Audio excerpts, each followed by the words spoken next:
set, Welcome to the Dynasty Nerds Fantasy Football Podcast, where we discuss Dynasty strategy, rankings, and all things NFL. So get ready to geek out on fantasy football with your host, Rich Dotson. And welcome to the Dynasty Nerds Fantasy Football Podcast. I'm your host, Rich Dotson, here with my fellow nerds, Matt O'Hara. Hey. And Garrett Price. How's it going? It's going swell. Got a lot to talk about today. We're going to do a team audit. We have Matt's team in the Dynasty Nerds Calculator League. That's us and the Dynasty Trade Calculator gentlemen. A couple, outside sources. We got Rob Wozniak in that league. Of course, the founders of the Trade Calculator, JP Hurley, Izzy Alcafas, Bob Gilchrist is in that league. Rob Wozniak's in that league. Stompy the Bear is in that league. And we have an open spot, actually, because we got Nick Whalen out of there. Yep. So we got to get a nerd in there.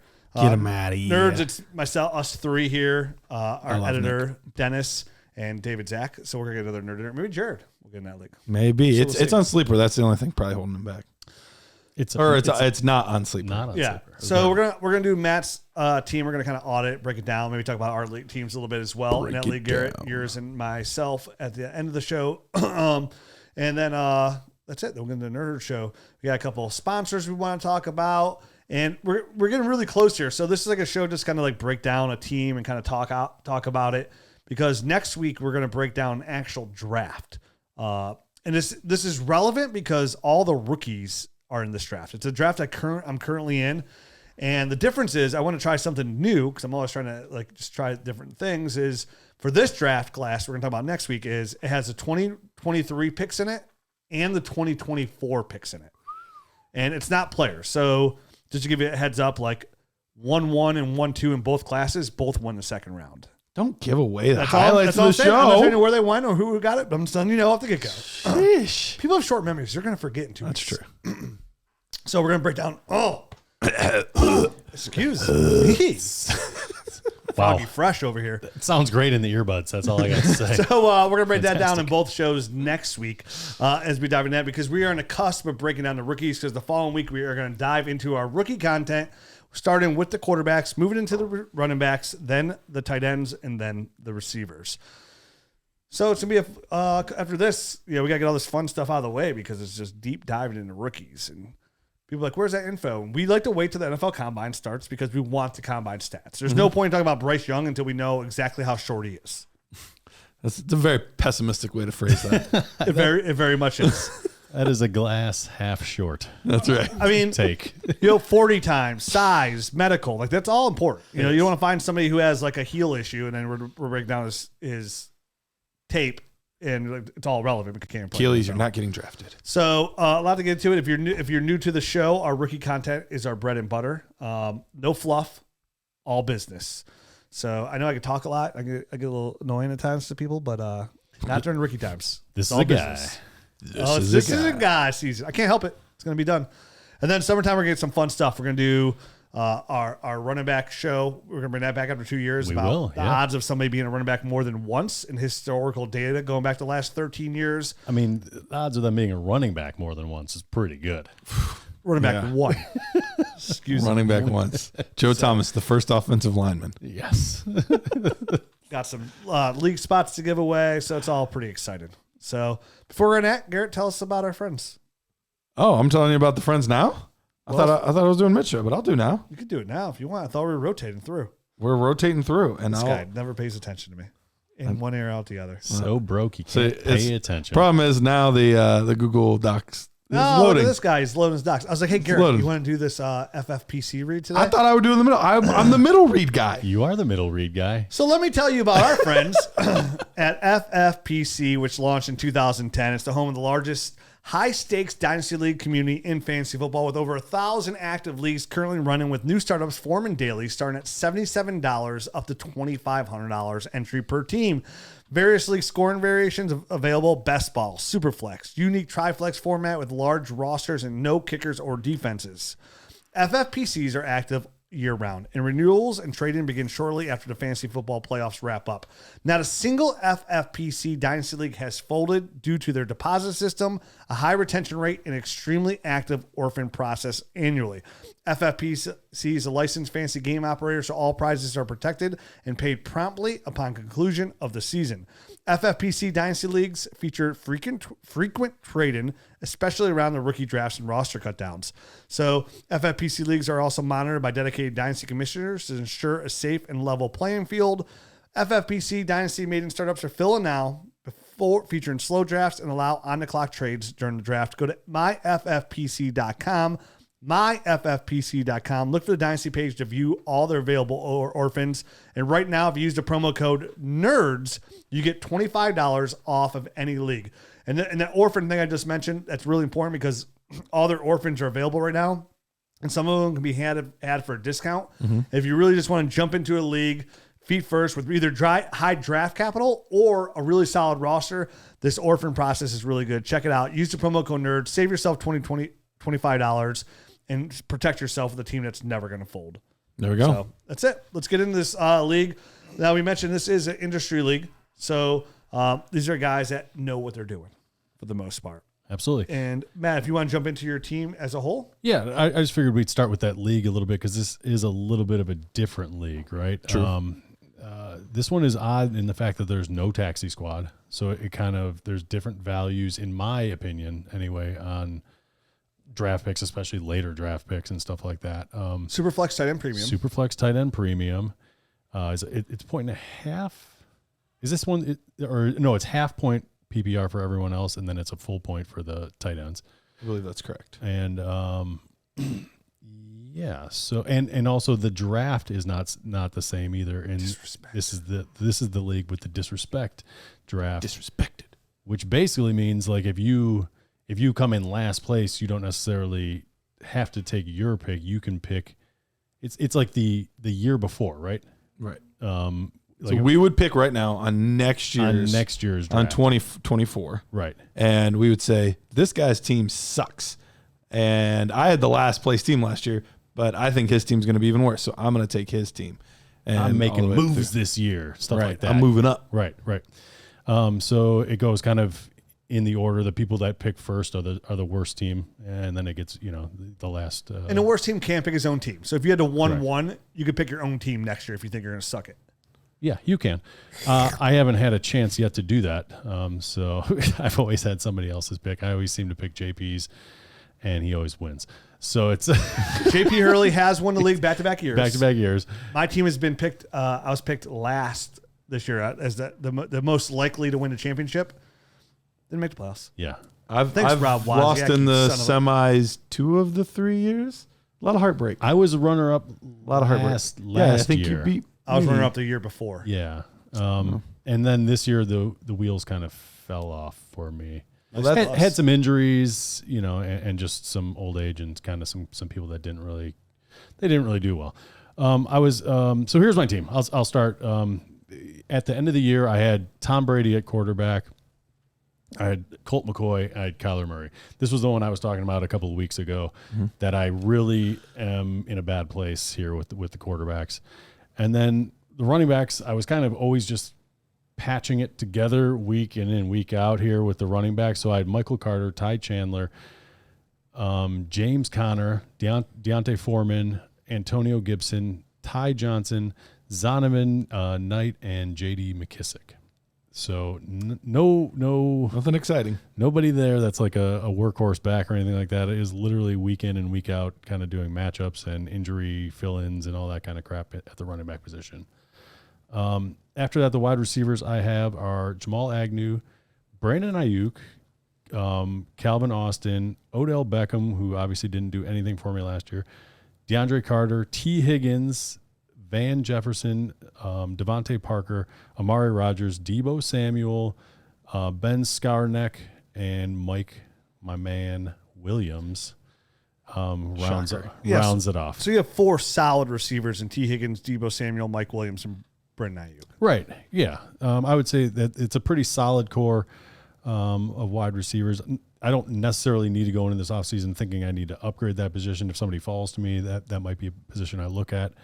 But the tight end is really another strength of this team. And in this being tight end premium, there were weeks where I was starting 2 of them every single week. You know what I mean? So I'll run down it real quick. Mark Andrews, Daniel Bellinger, Mike Gesicki, Hunter Henry, Travis Kelce, and Charlie Kohler. Charlie Kohler. So those guys, Travis Kelce and Mark Andrews, I was starting basically every week. Gesicki, once he gets onto another team and they actually throw him the ball, will be a guy that I'll be thinking about starting, I think, every single week. So I'm pretty solid there and probably even have a surplus. So that might be one of these things where that might be a position I look to move somebody in order to maybe fill a void at the running back position or I'm not really sure. But since the season has concluded up to this point, I've actually made a couple of moves already to strengthen my quarterback room a little bit. So I had the 12th pick in the draft because I picked JV Hurley and he won. I picked him back-to-back years and he's won back-to-back years. The second time was kind of as a joke. That blew up in my face. That's a quick way to be JV. But so I ended up trading the number 12 pick. I also had Chig. I can't remember. Okonkwo, thank you very much, as a tight end. I traded those two picks, or the pick and the player, and I ended up getting Daniel Jones in return, which I thought was a pretty big win in a super flex tight end premium type of thing. I know I'm giving up a young, pretty good tight end in his rookie season, but the 12th pick in the first round, there's no way you're going to get a quarterback there. No. That's a massive win, by the way. I saw that trade go through, and I was like, what a win by Matt. Right, and with Tom Brady obviously retiring and, Kyler Murray, who knows when the heck he's going to play, I needed somebody. And so Daniel Jones, I thought, that was a pretty solid move and kind of helped bolster that quarterback room a little bit.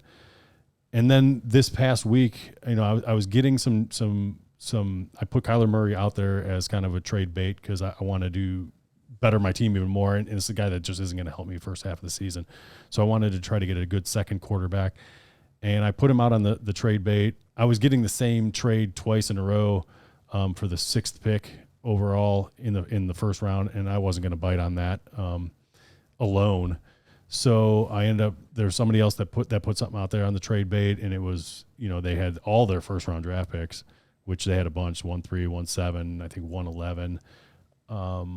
And Jared Goff was on there too. So I thought to myself, would I rather have Goff and the number 7 pick, or would I rather have Kyler Murray? And this team, with guys like Travis Kelce and Mark Andrews, I think I'm in a window.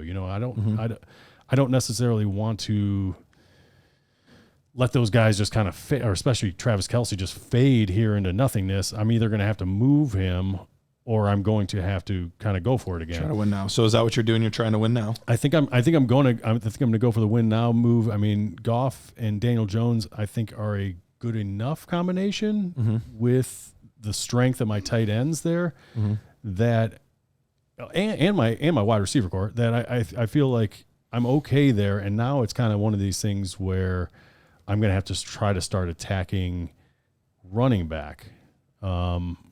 So what are your guys' thoughts, I guess, on my strategy, on my team as a whole, anything? Yeah, you're in a weird spot because you're like right in the middle. Right. Which is a weird spot to be. And with that receiving core, the way I look at the receiving core, it's really solid. And you got a good mix there with Brandon Ayuk and T. Higgins, 2 young guys. And then you're going to have Deebo Samuel and Mike Williams. If Keenan Allen gets moved, Mike Williams is more likely going to be a wide receiver 1 again.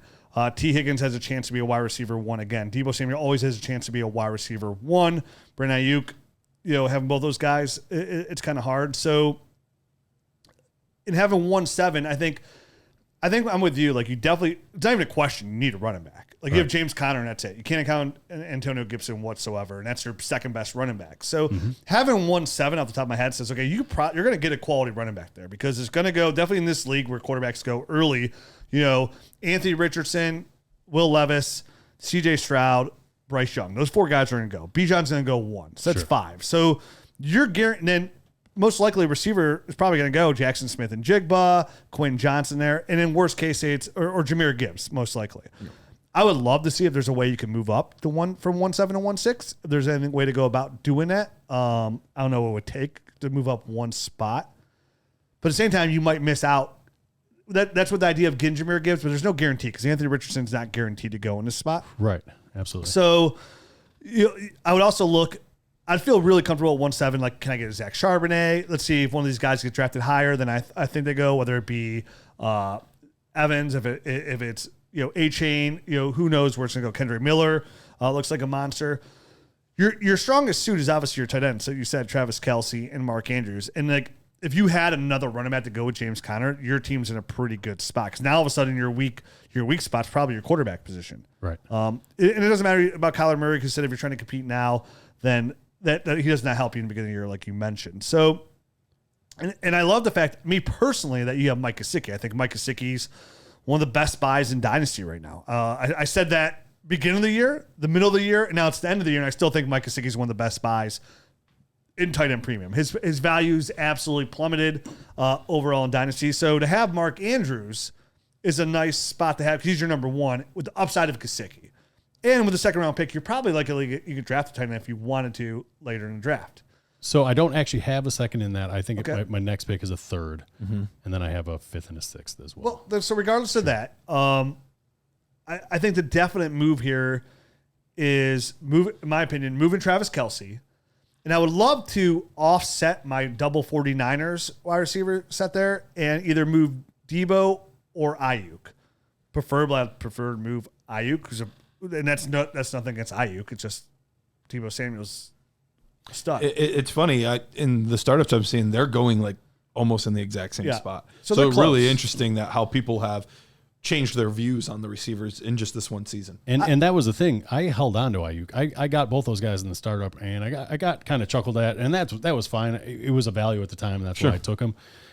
And then Ayuk had a pretty down second year, especially the start of his second year. And people were trying to lowball me for Ayuk. I'm like, no, I'm good. I'm going to hold on to Ayuk. I really do. I like the talent. I think he's a quality player. And this year he proved he came back and obviously he outscored Debo. It was, mostly due to injury and stuff like that. But I think people are starting to see that he is a very talented player. If he was the guy, I think he would have a very good shot at being a wide receiver one from a talent standpoint. I think they're both going to be kind of cannibalizing each other a little bit here and there until either one of them breaks loose or an injury occurs. And you know what I mean? Like, especially with Christian McCaffrey there now, kind of taking some of the stuff away from Debo that made Debo as special as he was. So without Christian McCaffrey injury or without somebody kind of getting injured there, those two are going to cannibalize each other a little bit. So I'm with you there, Rich. Like those guys, I do want to move one of them. I'm not sure which one, but it might boil down to which one I get better return value for. Yeah, you know what I mean. And using the Dynasty GM here, I think you're in a really good spot. And this is exactly why the Dynasty GM is so great to give you this bird's eye view of your league, right? Because it's so hard to say, okay, I have these strengths. I'm doing the same thing, by the way. Yeah, I'm strong at tight end. I'm strong at receiver. But like, who's not?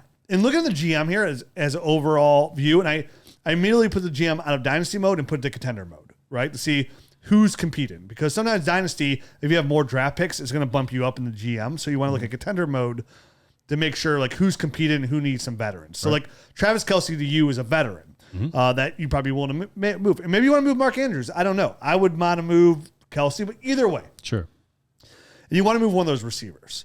And I also know that you're a fan of Kadarius Toney from a risk. So look at here immediately. There's two teams in the top four that are contenders, and that's our back-to-back champion and JP Hurley and Rob Wozniak.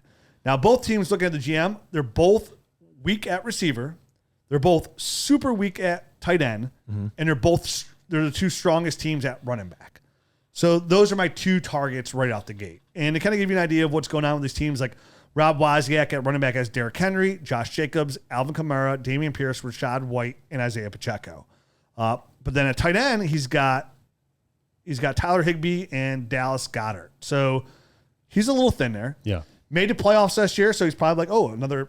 Travis Kelce would go a long way. Sure. A Travis Kelce and a Brandon Ayuk is going to go, or Debo Samuel is going to go a really long way. Depends what you want to get back. You might want to get a first and a running back here.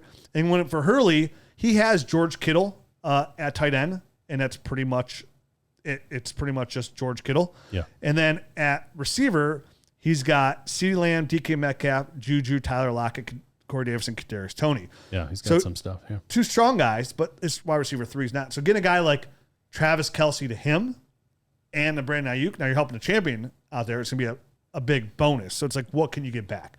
Obviously, if he has a first-round pick at all, I don't know. It's going to be better than you. So those are 2 teams that I think stand out to me because having Tony Pollard, David Montgomery, Nick Chubb, and Saquon at running back gives you a little bit of play to go grab one of those guys, along with the fact that he has Kadarius Toney, who's somebody that I just know that you like in the upside. He'd probably have no problem turning that back in. So hold on. Let's get back to the draft a little bit on this one because what if it doesn't fall my way? What if I'm sitting there at 7? Because 7 can be an odd spot in a draft. You know what I mean? Any draft. You kind of, it's a little bit too far down the board to kind of project exactly what's going to happen. What if it's Jackson Smith and Jigba staring me in the face and he's just too good of a talent for me to pass up? It's funny you mentioned that because I was actually thinking about your situation. You have 1-7.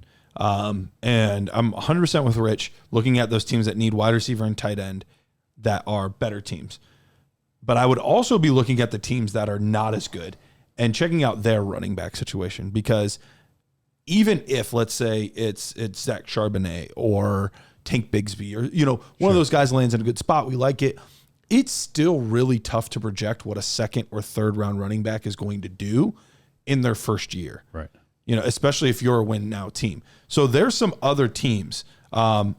My team's in this position. Bishop Sycamores is in that position, which will be a new owner who will likely be willing to trade. Sure.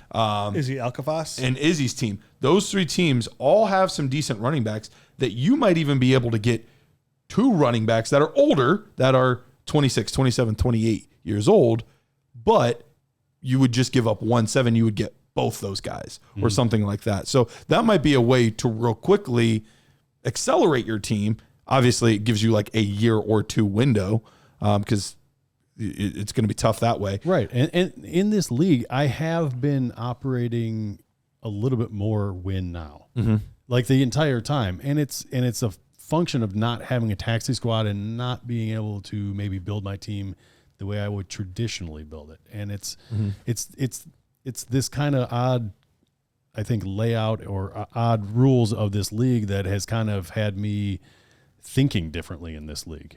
So I guess look at it through that lens because that's the way I'm seeing this league. You know what I mean? So I love the idea of what Garrett said too, of like the teams that like a new owner, like the Bishop Sycamores team that's going to come in. It's going to be a Nerds member. I mean, he's sitting there with Austin Eckler, DeAndre Swift, and they might be really interested in offloading Austin Eckler, like really interested. Yeah. And I wonder how far that 1-7 would go just for Austin. Like, what more do you have to throw on for Austin? You know what I mean? Because these teams also have no interest in Travis Kelce. Sure, obviously. Would you be willing to give like Brandon Ayuk straight up for Austin Eckler? I mean, I would. Okay. Yeah. Or like I would because then I would have 1-7 and I could get a wide receiver there. You know what I mean? That would make sense to me in that respect. Or Debo along those lines. I mean, that's a good team to target. I think Garrett. I think you nailed it on that. I'm sure you're thinking more. So I kind of just jumped in there. No, you're good. I mean, that's 100% what I was thinking.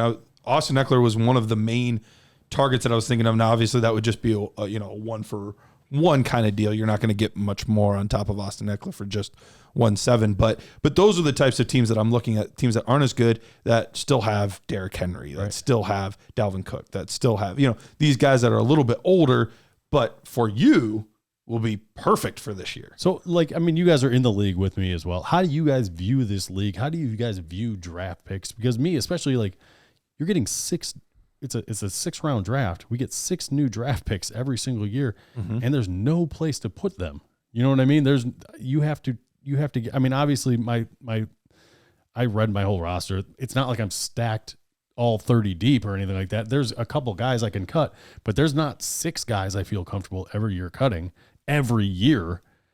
So, I unload lots of my late round draft picks just to get, half the time it's just to get rid of them. It's just make a playoff push, like that kind of stuff at the end of the year. And that's why I end up with, the Deontay Foreman's, the some of these other players, just because it's at least somebody scoring points at the end of the year. And that's just how I view this league. How do you guys see it? It's weird for me to view this league differently because my team, and I know when we first did this league 3 years ago or so, like Izzy and JP brought me on the show. We talked down like, man, your team's a little, I honestly look at this as this league is probably one of my best overall dynasty teams, period. So it's kind of hard for me to look at it because like even when I didn't make the playoffs last year, I'm like, how the hell did I not make the playoffs? Like Rob Wozniak bumped me out because I look at my team really good and give everybody an example of how good my team is. The way I view it is my quarterbacks are Pat Mahomes. He's pretty good. Yeah, he's and okay. Justin Herbert. Yeah, not bad. And Zach Wilson. My running backs are Travis Etienne, Najee Harris, Leonard Fournette, Khalil Herbert, and Elijah Mitchell. Not bad. Yeah, not bad. At receiver, a little lighter, but still, Chris Godwin, Devontae Smith, DJ Moore, Deontay Johnson, Elijah Moore, Curtis Samuel, Jarvis Landry, and Robbie Anderson. Pretty good, right? Yeah. Chris Godwin, Devontae Smith are two potential wide receiver ones. And then my tight ends are Kyle Pitts, Greg Dulcich, David Njoku, Hayden Hurst, Austin Hooper, and Logan Thomas. Yeah, you got a good team. So my team's really good. So way I look at myself as a contender in that league too, and I've made moves. Like I traded I traded my 23 first this year for Travis Etienne at the beginning of the year. And I traded another pick or something for Deontay Johnson. I gave whatever I had on my team player for Deontay Johnson. I mean, so do you have picks coming up and all that kind of stuff? You got I don't have many. I don't have almost any picks. I got to look here to turn it back to contender dynasty mode. I figured you were kind of light on picks since you had all that. I mean, your team's pretty stacked. That's why I'm saying. I have, for draft pick wise, I have my 24 first rounder and everything else. I have 3 23 thirds. So yeah, I got first and seconds like that, which I have no problem doing. Like I'm with you in this. Like my draft capital in this league, right?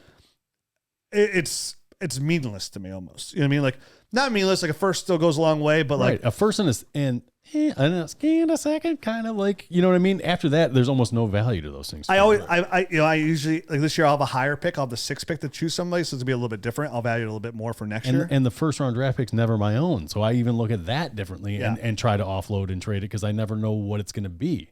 That's why you want to move those mid-season to kind of get a grasp for it. So like I look at this team as like same with you, is like I'm trying to win, right? Like, and my team's young enough where like I have a good team that's not old. You know, my quarterbacks are young. My running backs are young enough. I have Najee Harris and Travis Etienne. They're young, you know? And same thing, Devontae Smith, Chris Godwin, Deontay Johnson. I have young receivers, and Kyle Pitts is my tight end. So like, and Greg Dulcich. So I'm young, and I'll probably look at my team the same way for the next 4 to 5 years as probably a contender. And just keep drafting running backs with my first. Because Superflex tight end premium, so the running back value will drop down a little bit. So I look at the league as like you. It's like a condensed dynasty league with no taxi squad where the picks, when you don't have a taxi squad and like that, the picks do become less valuable because that's why you should have a taxi squad. Otherwise, yeah. When we started this league, I'm like, don't we have a taxi squad? They're like, no, we're not doing taxi It's squad. a pretty deep bench though, isn't it?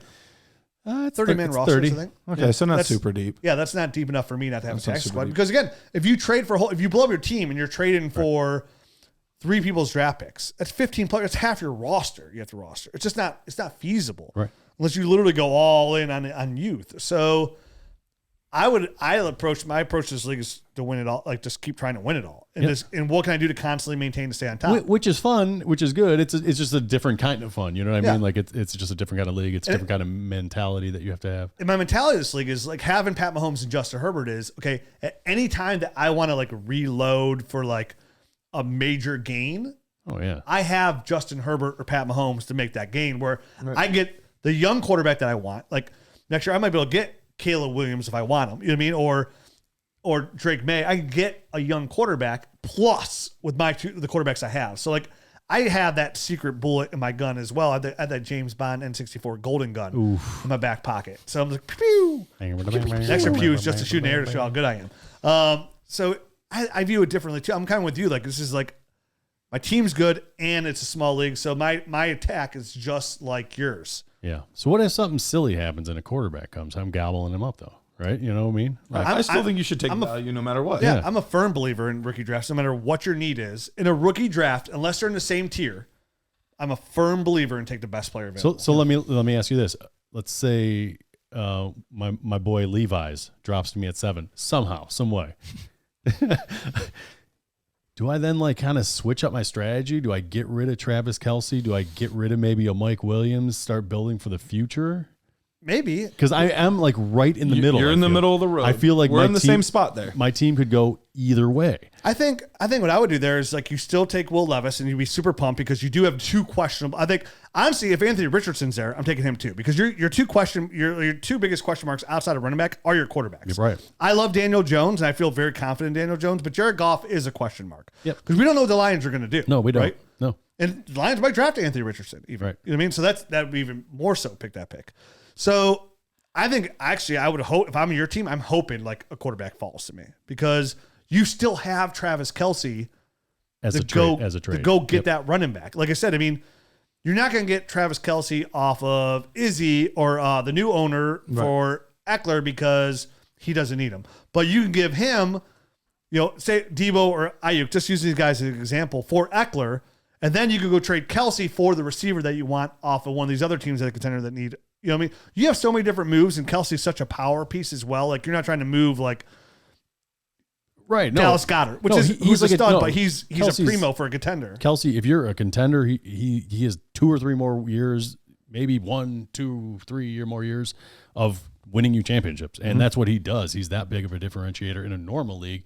In a tight end premium, he's gross. And maybe you settle with one of these contender teams as well, too. Like, say like Anthony Richards falls, and I don't mind doing this as well, where Travis Kelce, by the way, in this league has 1 point less than Daniel Jones, who is currently my highest scoring player. Like, I would have no problem if I can't work out a trade for the player that I want. I'd have no problem trading Travis Kelce and just try and get a 24 first for him. Because then you have 224 first, which is probably just like now you go away from the contenders. And because it's so hard to like deal players to people that are rebuilding unless they're super young. So like even offer somebody like Ayuk, they're like, you know what, I'm rebuilding. That doesn't even really interest me. Yeah. But if you could put yourself in a position to have 224 first, and one of them being like a contender, it's gonna be a late pick. Now you're talking somebody that you love like Izzy with Javonte Williams, right? And you might be able to get a little bit more. So I know Izzy Alcavaz for sure. Like he loves like draft capital. He thinks running backs are super fluid, just like I am. He has a really strong running back core. Those 224 first now put you in position to go grab the running back that you want, and not just taking an old guy. To make this interesting, we're not live. This is recorded, but we're doing the show live. And I have running backs. I have Joe Mixon, Dalvin Cook, and Kareem Hunt, which are 3 guys that would be in kind of that window that we've talked about. Sure. Am I somebody that you would want to work with? It's a setup. It is a setup. Oh, this whole show is a setup. It's 100% a setup. It's a sting. As soon as you told me he was doing this season. No. I mean, possibly. How about that? I mean, what are you looking for? I want your first. You want my first? Yeah. Because if I'm going to rebuild, because here's my mindset. How many of those running backs are you going to get me? What else do you need? All right, so have we ever had on-air negotiations? I don't know. It'd be kind of fun though. We're in it right now. That's what I'm asking.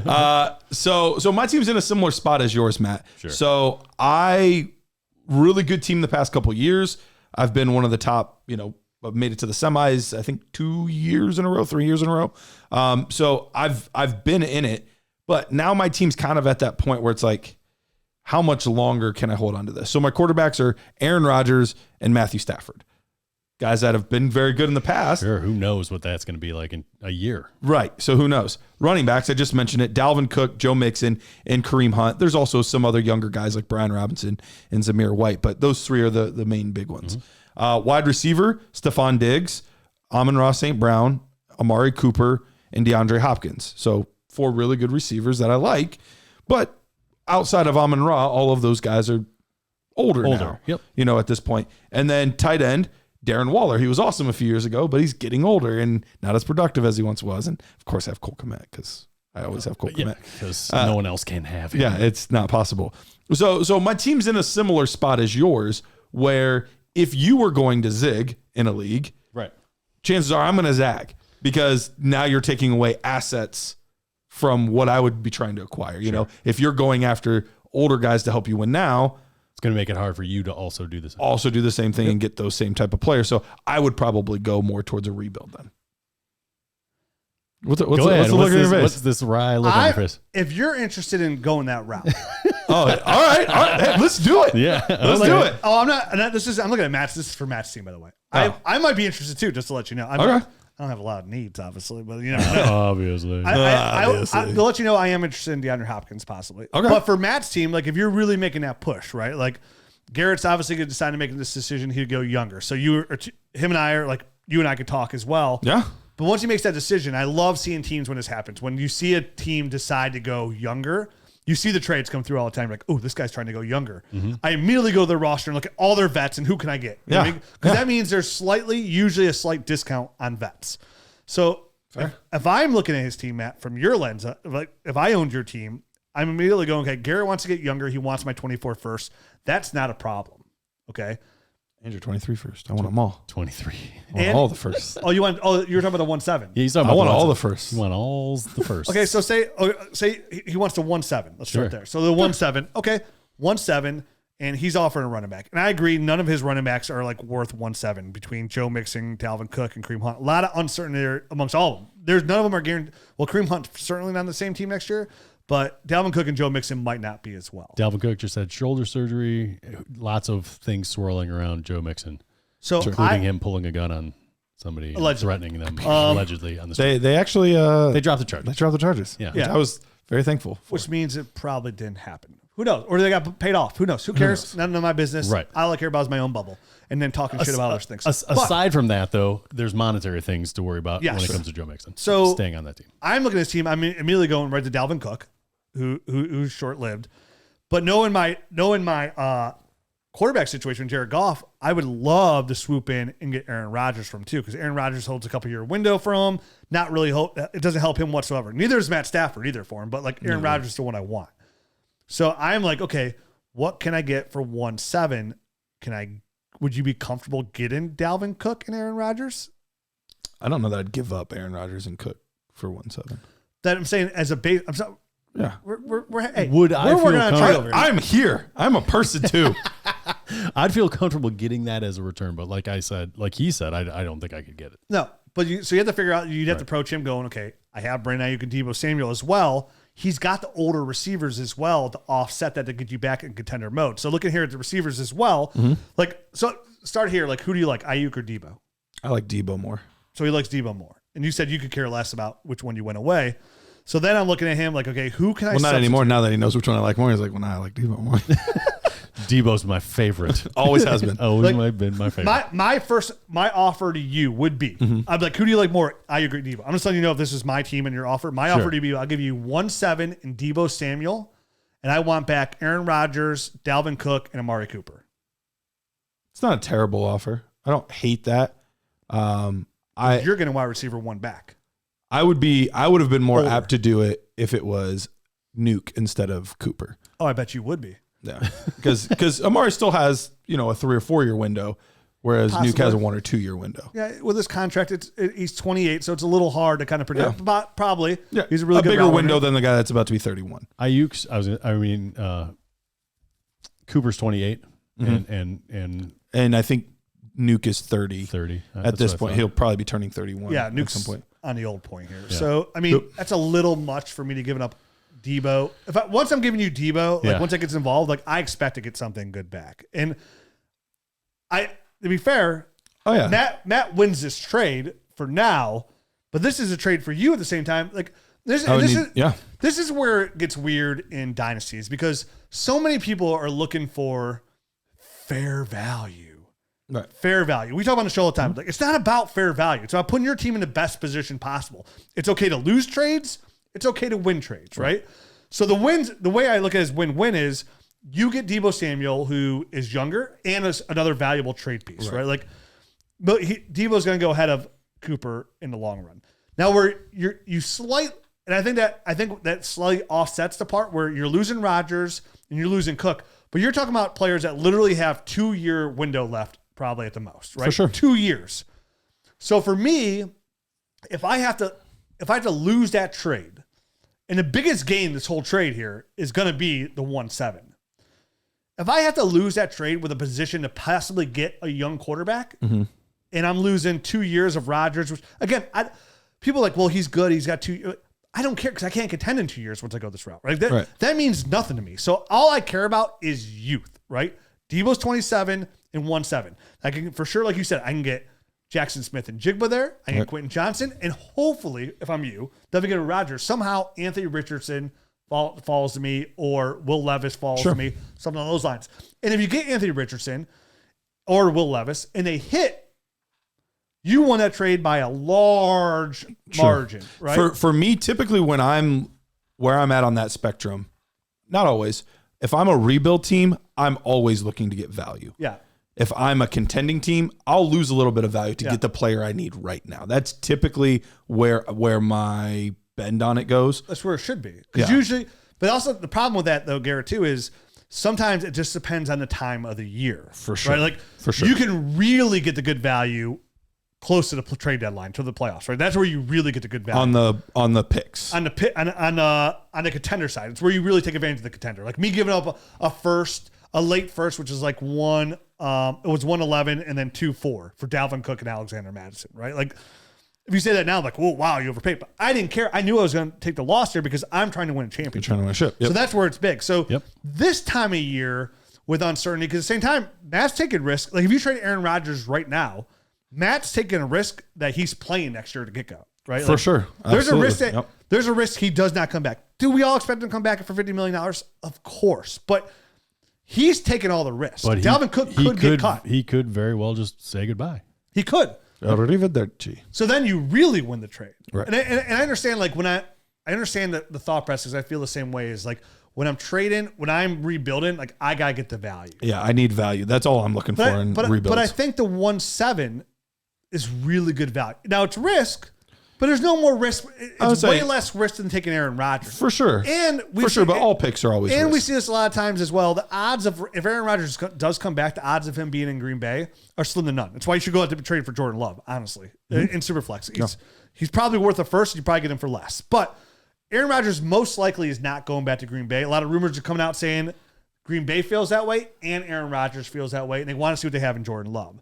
So even when Aaron Rodgers going to the Raiders, which would be good with Devontae Adams, and go to the Jets with Garrett Wilson, just that sometimes doesn't always necessarily work. I mean, how many times do we see these old, really good quarterbacks go to other teams? We're like, yeah, they're going to be sweet. I mean, how excited were we about Russell Wilson in Denver with the weapons, right? Yeah. It just didn't work out the first year. Maybe it'll work out the next year, but it's still a lost year. And he's got it. Right. Once he makes this move, he's in a limited window. So I understand what you're saying, but once you go that route of the rebuild, you get Debo back, the offset, the Amari Cooper. Again, I'm not saying you have to make this trade, but that's no. But this is in the ballpark. It's in the ballpark. This is a good ballpark. It is. Yep. Yeah. I think what's really good about what you're doing, Garrett, is you're just expunging a lot of risk in Rodgers and Dalvin Cook, two players you don't want, and you have other running backs like Joe Mixon you can probably be able to trade in season or closer to draft, whenever. And Matt's going all in a little bit, not all in contending, but he's taking a lot of risk. Right. As well. Like you take risk at 1.7, but for you, it's a little less risk than the average Dynasty player because you put so much time and effort into this rookie class. So when pick 1.7 comes along, there's going to be a player there that you're really happy about. You know, we just mentioned a whole bunch of them, whether it be the quarterback, Jackson Smith and Jigba. There's going to be a running back. There's going to be a running back that goes higher than we think there will be. Yeah. So there's going to be somebody there you really like. For sure. And I would guarantee in a startup, you would take any player that's going to be there at 1.7 over Dalvin Cook and Aaron Rodgers. Probably so. So to me, I really look at that trade as a win-win trade between you both. So I'm just sitting here as like the mediator of like saying, I think that works out for him.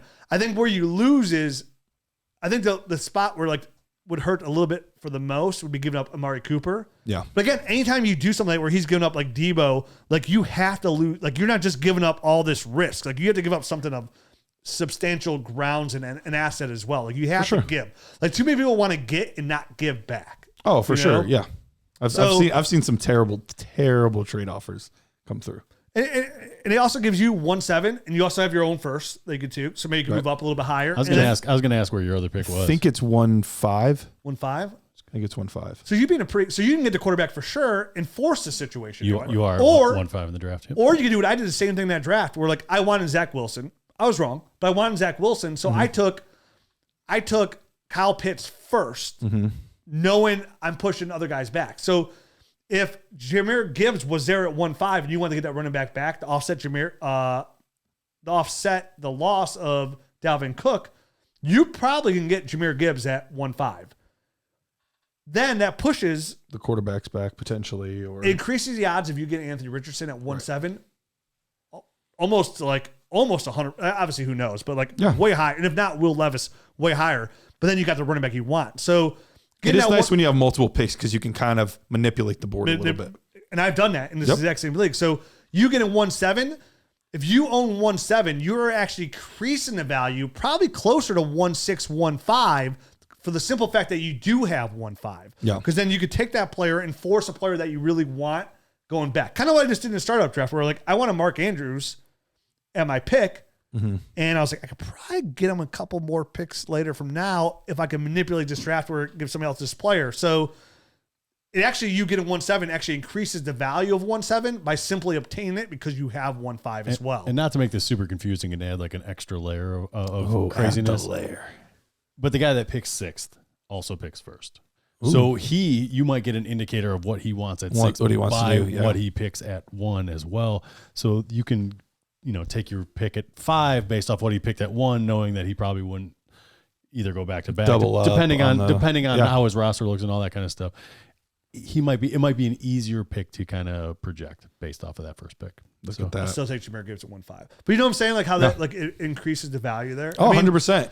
I have a couple other leagues where I've done rebuild and it's I have 2 and then 4 and 6. But if he needs a quarterback, if he's got one quarterback and he goes running back first, that he's pushing for a quarterback at 6. So I might need to get a quarterback at 5. So you might need to go quarterback at 5 and then hope that he doesn't nab Gibbs or something like that. Yeah. He doesn't go Bijan and Gibbs. Right. Might say, I love Gibbs here, but I got to go. Yeah. Anthony Richardson. The juice is just worth the squeeze. Right. Absolutely. I actually think it's a really good trade for both of you, to be honest with you. It sucks giving up. Like I said, you guys got hashed out between the Cooper stuff, but that's who I would want. I wouldn't give up Debo for Nuke, part of that deal and get all 3 aged dinosaurs. It's like that one girl, she's like, oh, she looks so hot. And then she takes all her makeup off and you're like, oh, she's still attractive, but she wasn't as pretty as I thought she was.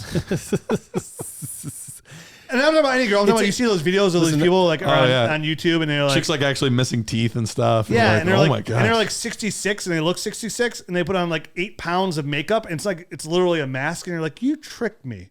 Or no, you would trick me. I saw you put it on. You didn't trick me, but I'm saying you would in real life. Trickster. Actually, you wouldn't because I'm married. But if I wasn't, you would trick me. Buzz's girlfriend. Woof. Woof. But it goes to show there's a lot of things to kind of overall thinking. Even thinking about having a 1.5, 1.7. There's so many different things you want to look at, right? In trade wise. Well, real quick because I know we're about to wrap up because we've been going on about this league and stuff, but we still haven't talked about PrizePicks.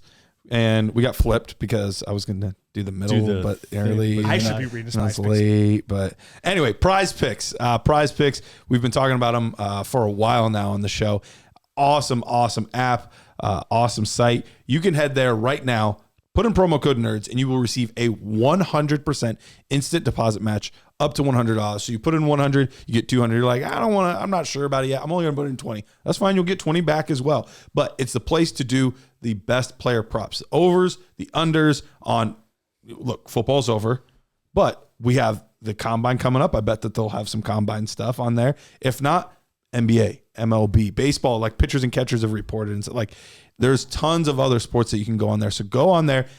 You can do it in 60 seconds or less. It's very quick, very easy. It's safe. They offer fast withdrawals. Head there now. PrizePicks. Download the app. Use promo code NERDS and receive that 100% instant deposit match. I'd love for you to put us on after the show comes out tomorrow, put on Twitter and see what the fans think of that trade. Should we make that trade? Should we? Is it fair or is it not fair? Yeah. Because it's again, I'm right in the middle. I think it's a very fair trade. Yeah. I think both of you taking risks. I was gonna say those are the kind of trades that that make sense for both teams. If they are going in different directions, it puts all the all the short-term high risk type of guys on one side and kind of the more long-term assets, all the more the long-term and the draft capital assets, which are our risk as well, on the other side. And it makes sense for both teams. There's probably some lost value somewhere, but it's negligible. And in the long run, it goes to the person that is looking for the long-term stuff. And in the short term, it goes to the guy that's looking for the short-term bang. I keep sitting here bouncing my head like who won the trade. And I'm literally going, okay, if I was Garrett, I would take that trade. And I'm literally going, if I was Matt, I would take that trade. So that's, to me, that's about as fair as it comes. If I was you, I'd be like, yeah, I want 1-7 and I'll take Debo. And here's the deal. I mean, like right now I'm staring at this roster and Travis Kelce's there and he's scoring the same amount of points as a quarterback. Mm-hmm. So if I can get basically 3 quarterbacks in my starting lineup in a super flex tight end premium, and my other tight end is the second best tight end. The second best tight end, Mark Andrews. And then I also have a Mike Gesicki, a guy who is a high end producer when he's in an offense that's going to throw him the ball. That's a pretty good spot to be in any sort of tight end premium league. So you don't necessarily need to have amazing quarterbacks if you're basically starting 3 of them. You know what I mean? But the problem is, Matt, the only problem that you would find yourself in this league, for me, once you make this trade is you have Kareem. Oh, he has Kareem Hunt. No, he has Kareem Hunt. No, you still need another running back. I still need another running back for sure. And the thing about getting Aaron Rodgers back is if he does indeed come back next season, it allows me to maybe make a move, get rid of Jared Goff, and maybe get a running back that way. Mm-hmm. Maybe approach that team that has Austin Eckler and maybe trade Goff for Austin Eckler. Yeah, something like one of those kind of moves where I lose a little bit of value. You know what I mean? I'm getting a short-term asset in just a running back, but I'm giving up a guy that, there's a little bit of uncertainty, but he's a quarterback. Right. I'm losing a little bit of value, but I'm making my starting lineup better and really making a strong push then. Right. There's obviously different ways you can go. That's a trade I would make if I was approaching with Garrett. Like I said, there's other ways you could go about it and get that running back or use your 1-7 just to get what you need. You know what I mean? Right. I know that's the kind of what I'm struggling with now. Do I want to just stay pat? See who falls to me at 7, or do I want to kind of really dive all the way into this thing and go nuts on these trades? Well, and as long as you keep your 24 pick, if you do it and it doesn't pan out, you're not set back too far. Right. Which is the nice part. Yeah, absolutely. And if I do need another asset, another running back, you can move it. Yeah. I can move that first round pick in 24 for that. So. And do you want to wait? And do you also want to wait to make sure Aaron Rodgers is coming back before you make that move? I think that would be if I did make this trade, that would be my next spot where I make a move. Once he decides, I'm for sure coming back, and maybe I know a destination on him. Mm-hmm. That's when I would probably make a move. I don't think it would change his value whatsoever. Like it always it might a little bit because it takes away the uncertainty of it. Yeah, but still, it's not going to be a drastic change. He's 2 years left, and that's pretty much yet. So he's 39, right? Or is he going to be 40 coming up? He's 39, I believe. Okay. Yeah, so he's. This could be his last year. Like if he does come back, this could be just like he wants to get $50 million, and that could be it as well. And you're talking to a guy who just had Tom Brady on his team, So I'm okay with having an aged older guy assets, as long as he's still producing. I'm okay with that in this particular league, especially. Yeah. Well, interesting. Cool. We'll see how it pans out. We'll let you know. We'll let you know if we make a trade. So we'll be back next week breaking down an actual startup draft and giving you all the information for that. And this is $150 buy-in draft. And you had to pay for 2 years in advance because all the rookie picks are in advance. And the reason it's significant that it's under 50 is people are not just like, oh yeah, I'm just going to take these early picks because I want to and it sounds fun. Like, no, right. People are investing real money into this. So it's 2 years too in advance. It's legit. And it's going to be interesting to see. I'm going to let you guys know. And my thought process on this is it's kind of an experiment for me. Mm-hmm. And I want to know the experiment. And I want to know the answer. So I'm lucky to be in a position if I want to know the answer to something, I could just go ahead and do it. And I was like, where's the line drawn between upside and picks and proven assets? And how many people would go towards the unknown to the proven assets? And I'll tell you this. We're entering round 4. People really like their unproven assets of the draft picks. Don't give away. I'm not. So it's only running around 4. I'm just saying, but it's real interesting to go how that works out. I bet you. I think there's probably going to be a spot where it just flips.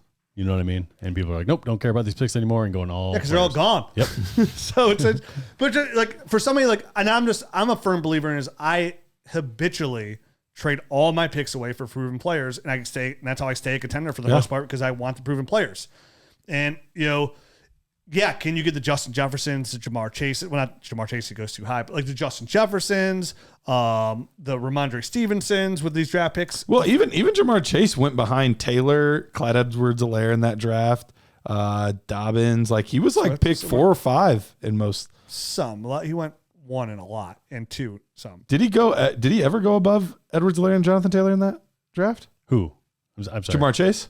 Chase? He wasn't even in the draft class. No, it's the same class. Oh no, I'm thinking of the next year. I'm thinking of Najee Harris, right? Najee and Javonte and Etienne. Yeah, he usually went 3 or 4 though. A lot of them I saw. But it goes to show like people are so attracted to the unknown and the upside to get that. Like it's such a huge advantage sometimes for you, and it's what I always trade future first. Yeah, we'll talk about it next week. I know where my line would be, where I would start fading those draft picks and going for the assets, but we'll talk about it next week. And we'll see where it goes, because I'm still in the middle of it. So we'll see you next week. Adios.